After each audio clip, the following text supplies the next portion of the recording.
Afghan sprinter Tamina Koistani shows what's possible for Muslim women. Written by Mike Wise, August 3rd, 2012. London. On your mark. The petite woman in the Islamic headscarf nestled into the starting blocks, all 5'3", 115 pounds of Tamina Koistani's frame. She looked straight toward the finish line in the 100-meter preliminary heat on the first day of track and field at Olympic Stadium. Such a short distance, she thought. Just 100 more meters and it would all go away. The abuse, the men watching her train in Kabul, heckling her to go home, to get behind the man, or the taxi driver who kicked her out of his cab when he found out she was training for the Olympics.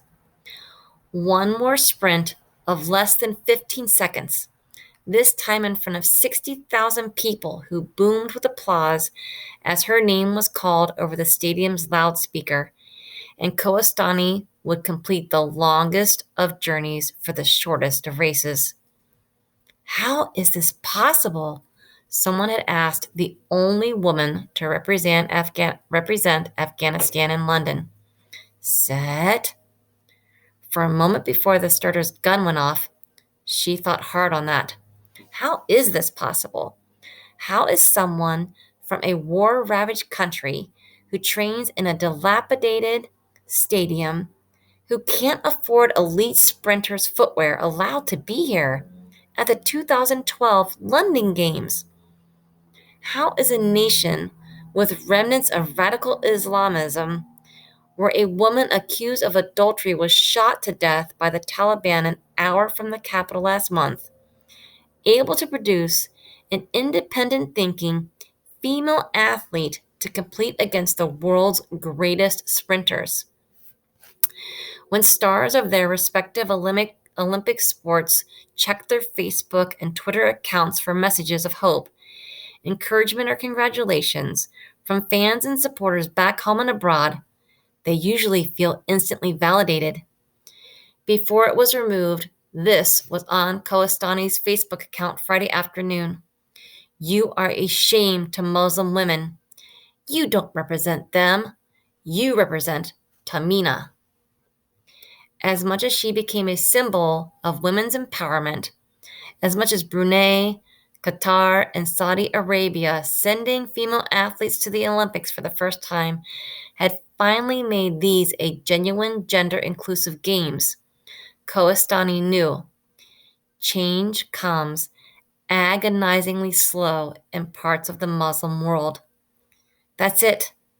It's over, she told herself months ago, when her coach had to fight men outside the stadium in Kabul who told her not to run, that she was a bad Muslim woman.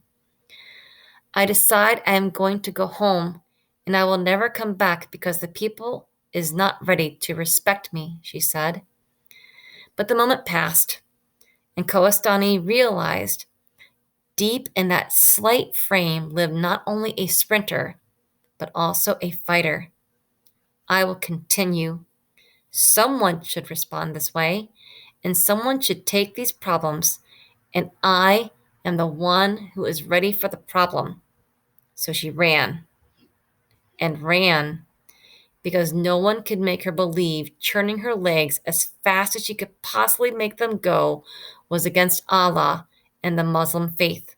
Allah is what they call their God, which she remains so devoted to, she refused to compete without the hijab, especially during the holy season of Ramadan.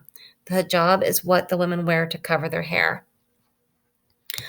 On the day she qualified for the Olympic Games, she began to cry underneath her red, black, and green scarf, crying for every little girl who was told not to run by her parents in Afghanistan and other Muslim countries. She cried because those girls would never know the joy of moving with the wind in the middle of a dead sprint. Only one man's opinion mattered to her, and after early reservations, Koistani's father told her simply, run. Run for Afghanistan. Run like you've never run before. Pop! As the gun went off, she rose quickly from the starter's blocks, head down, arms and legs pumping in unison, then slowly rising, building speed. She felt like she was flying Friday morning. She crossed the finish line in 14 and 42 hundredths seconds, a personal best by almost a half second, on a track that had no mud, no potholes like back home. Almost 4 seconds behind the world record. She did not qualify for the next round and finished 31st out of 32 competitors. As if that mattered. I'm going to say sorry for my family because I was racing for my medal and I cannot achieve any medal for them, Kowastani said, her eyes welling up. You're crying because you didn't win? She was asked. No, she said. It is the journey. Being here is more important for me than a gold medal. The Afghan sprinter now wept openly as she spoke, tears dotting her hijab. It was one of my dreams to go to the Olympic Games, and right now I achieved my dream, and my dream come true, and I am very happy for that. I'm here to represent a country with lots of problems right now, she continued. Right now we are facing the loss of children, the loss of family. There are bombs a lot in my country. The women in my country have lots of problems right now. Kohastani was letting go of everything, pouring it out. There are a lot of bad comments about me in my country, and there are lots of people not ready to support me. But I think I will make the nation of Afghanistan proud of me, and they are going to never forget me. I just opened a new window, a new door for the next generation of my country. I can say that they will follow me all the time. There are lots of girls in Afghanistan because of some social problems, because of family problems, they cannot do the sport. But I'm going to say for them, come and join me, Tamina, and we can make a very big and strong sport network in our country. She was asked if she faced any retribution for competing. Retribution would be punishment. Right now, when I go back home, there will be a lot of problems. People who are waiting for me, people who will do things wrong with me. Maybe they have their own idea about me, she said. I'm not going to say they are wrong.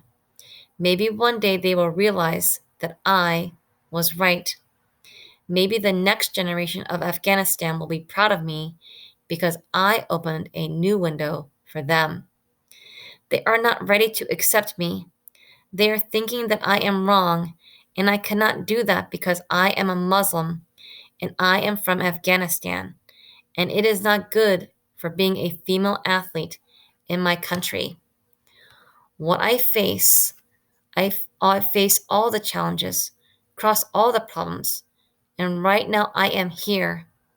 Here, the Olympics were the longest journey to the shortest race ended with a 5'3" woman showing more strength than the strongest Bulgarian weightlifter, more stamina than the gold medal marathoner.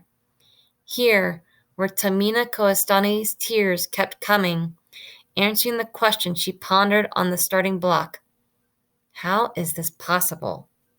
She just showed us.